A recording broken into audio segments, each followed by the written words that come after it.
स्वामी दयानंद सरस्वती जी, जिन्होंने ब्रह्मचार्य के बल पर, योग के बल पर अपने शरीर को इतना बलशाली बना रखा था कि उस समय में शायद ही कोई होगा जो उनके जितना बलशाली हो, शक्तिशाली हो। उस समय में क्या, आज भी इतना शक्तिशाली कोई नहीं होगा। लेकिन उन्होंने अपनी शक्ति को वेद के प्रचार में लगाया। एक बार स्वामी जी को किसी ने बोला कि आप ब्रह्मचारी हो, आपने इतनी तपस्या कर रखी है और मैं हूँ घर गृहस्थी संभालने वाला आदमी, तो मुझे आप में और मुझ में कोई ज्यादा अंतर नहीं लगता। तो स्वामी जी मुस्कुराए और कुछ नहीं बोले। तो वो आदमी जैसे ही अपने घर जाने लगा, अपने बैलों को बांधकर, दोनों बैलों को जोड़कर, तो उसके दोनों बैल एकदम रुक गए। पूरी बैलगाड़ी रुक गई, वो आगे जा ही नहीं पा रही थी। उसने कोशिश की बहुत, लेकिन बैल आगे जा ही नहीं पा रहे थे। दो बैलों में सोचो कितनी ताकत होती है। और जब उसने पीछे देखा तो देखा स्वामी जी ने एक हाथ से पूरी बैलगाड़ी को रोक रखा था। और वो इंसान चौंक गया, ये सब देखकर स्वामी जी के चरणों में पड़ गया। इसके अलावा और भी बहुत सारे किस्से हैं। स्वामी जी ने तगड़े तगड़े सांडों को भी अपने बल से पिछाड़ रखा है और यहाँ तक कि मृत्यु तक को जीत लिया था उन्होंने। जी हाँ, तो इतने शक्तिशाली थे स्वामी दयानंद सरस्वती जी। और सबसे इंटरेस्टिंग चीज जो मुझे पता लगी, स्वामी जी के नियम पर चलने वाले हमेशा बलशाली बने, शरीर से भी बुद्धि से भी। क्या आप जानते हो, भगत सिंह, चंद्रशेखर आजाद, राम प्रसाद बिस्मिल, ये सब स्वामी दयानंद जी से प्रभावित थे और उनके नियमों पर ही चले। और इन सब से खूब खाते थे अंग्रेज। राम प्रसाद बिस्मिल एक चीख अगर लगा देते थे, अंग्रेजों की टांगें कांप जाती थी। चंद्रशेखर आजाद जी की गोली के निशाने से सब डरते थे। भगत सिंह जी से सब अंग्रेज डरते थे। तो इसलिए आज मैं आपको कुछ ऐसे नियम बताने वाला हूँ जो कि स्वामी जी ने लिखे हैं। हमारे देश के क्रांतिकारियों ने भी इन नियमों के बारे में लिखा है। और ये नियम अगर आपने अनुशासन के साथ अपना लिए तो आप भीड़ से अलग हो जाएगा, बिल्कुल अलग हो जाओगे भीड़ से। आपकी बुद्धि में, शरीर में अत्यंत बल की वृद्धि होगी, शक्ति मिलेगी आपको भरपूर, ऊर्जा रहेगी शरीर में हर वक्त और जोश रहेगा पूरा। और मैं चाहता हूँ सब युवाओं तक ये वीडियो जाए ताकि सबकी जुबानी बच सके। स्वामी जी पहला नियम बताते हैं, शरीर में सबसे ज्यादा अत्यंत बल भरता है प्राणायाम। ब्रह्मचार्य पुस्तक में भी शरीर में बल बढ़ाने की क्रिया जो बताई गई वो प्राणायाम बताई गई।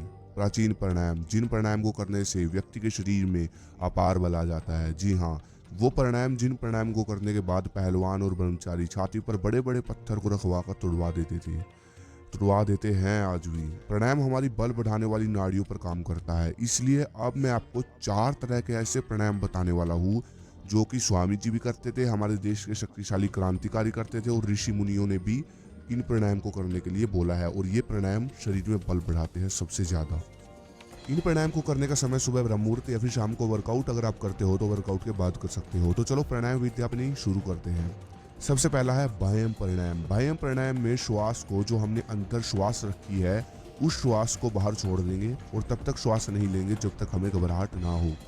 मतलब कि सिंपल सा समझो, अपनी सांसों को बाहर छोड़ देना है और रोक कर रखना है, सांस नहीं लेनी। जैसे देखो, पहले मैं सांस भरूंगा, राइट, और अब सांस छोड़ दूंगा और यही रोक लूंगा और तब तक रोक कर रखूंगा जब तक घबराहट ना होने लग जाए। इसको बोलते हैं बाह्यम प्राणायाम। आशा करता हूँ समझ गए होंगे। दूसरा प्राणायाम है अभ्यंतर प्राणायाम।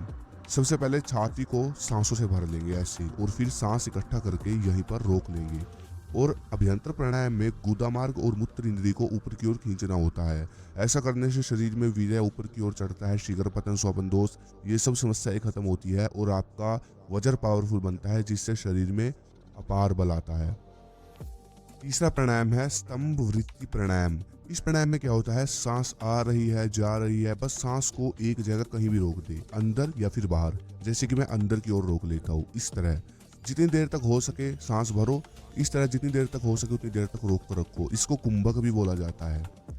चौथा प्राणायाम बाह्यम अभ्यंतर अक्षेपी प्राणायाम। इसमें क्या होता है, जैसे कि मैंने सांस अंदर की ओर खींच लिया। अब इसमें क्या होता है, जैसे कि मैंने सांस अंदर रोक रखी है तो मुझे घबराहट होनी शुरू होगी, ठीक है। सांसों को अंदर रोक कर प्राणायाम कर रहा हूं मैं, तो जैसे ही मुझे घबराहट होनी शुरू होगी, सांस छोड़ने का मन करेगा, तो सांस छोड़नी नहीं है, समझ रहे हो, सांस बाहर नहीं छोड़नी बल्कि और अंदर लेने की कोशिश करनी है। इस प्राणायाम में बहुत ज़्यादा बल लगता है, लेकिन जैसे ही आपका स्टेमिना बनता चला जाएगा तो ये प्राणायाम आपके फेफड़ों को इतना शक्तिशाली बना देगा कि आप थकना भूल जाओगे। शरीर शक्तिशाली हमेशा अंदर से होता है, बाहर से नहीं होता। तो प्राणायाम अंदर से एक एक नस नस मजबूत कर देता है, इतना शक्तिशाली, इतनी शक्ति होती है प्राणायाम क्रिया की। तो ये है वो 4 प्राणायाम जो कि इंसान शरीर को शक्तिशाली बना देते हैं अगर लगातार कोई इनको लगाता है। ऋषि मुनियों ने इन्हीं 4 प्राणायामों के बारे में बताया है इन्हीं को करने को बोला गया है। इसके अलावा और कोई प्राणायाम नहीं है। कम से कम प्राणायाम को 3 बार किया जाना चाहिए और ज़्यादा से ज़्यादा 21 बार बस। और जो इंसान मास्टरबेट करेगा, गंदा खाएगा, नॉनवेज खाएगा, उस पर ये प्राणायाम कोई फ़ायदा नहीं करेंगे, उल्टा नुकसान कर देंगे, पहले ही बता रहा हूँ। स्वामी जी के अनुसार बल बढ़ाने का अगला तरीका है वो है व्यायाम दंड बैठक। देखो, आप जिम करो, जो भी आप करते हो, रनिंग वगैरह करो, लेकिन दंड बैठक जरूर लगाओ। और दूसरा नियम, कोई भी दंड बैठक लगाते हो, दंड हो गया, पुशअप, पुलअप, कोई भी एक्सरसाइज करते हो, जिम में कोई भी एक्सरसाइज आप लगा रहे हो, तो वो कुंभक के साथ लगाओ। अगर कुंभक के साथ आप एक्सरसाइज नहीं लगाते तो जब आपकी उम्र ज़्यादा होती चली जाएगी, 30-40 साल के बाद, आपके घुटने दर्द, आपके मतलब मसल्स में दर्द होना शुरू हो जाएगा। बहुत सारे नुकसान होते हैं। जैसे कि बोलते हैं ना कि पहलवानों की बुढ़ापे में जाकर हड्डियाँ दुखती है, तो वो चीज़ क्यों होती है? कुंभक के साथ व्यायाम ना करने के कारण। ब्रह्मचारी के कभी नहीं होता ऐसा। तो कुंभक क्या है? कुंभक मतलब जैसे कि आप पुशअप लगा रहे हो, तो आपको क्या करना है? पहले सांस भर लेनी है और फिर छाती में सांस इकट्ठी करके जितने पुशअप आप लगा सकते हो उतने लगाओ। और फिर जब सांस छूट जाए तो रुक जाओ और दोबारा सांस भरकर पुशअप लगाओ। इसको बोलते हैं कुंभक।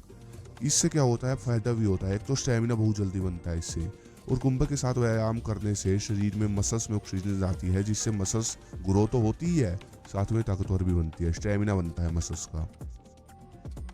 स्वामी जी के अनुसार अगला तरीका बल बढ़ाने का है वो है ब्रह्मचार्य। देखो, ब्रह्मचार्य में 4 चीजें मुख्य है। अश्लील मत देखो, उत्तर इंद्रिय के साथ कोई छेड़छाड़ नहीं करो, सुबह जल्दी उठो और शुद्ध शाकाहारी साफ सुथरा सात्विक भोजन करो।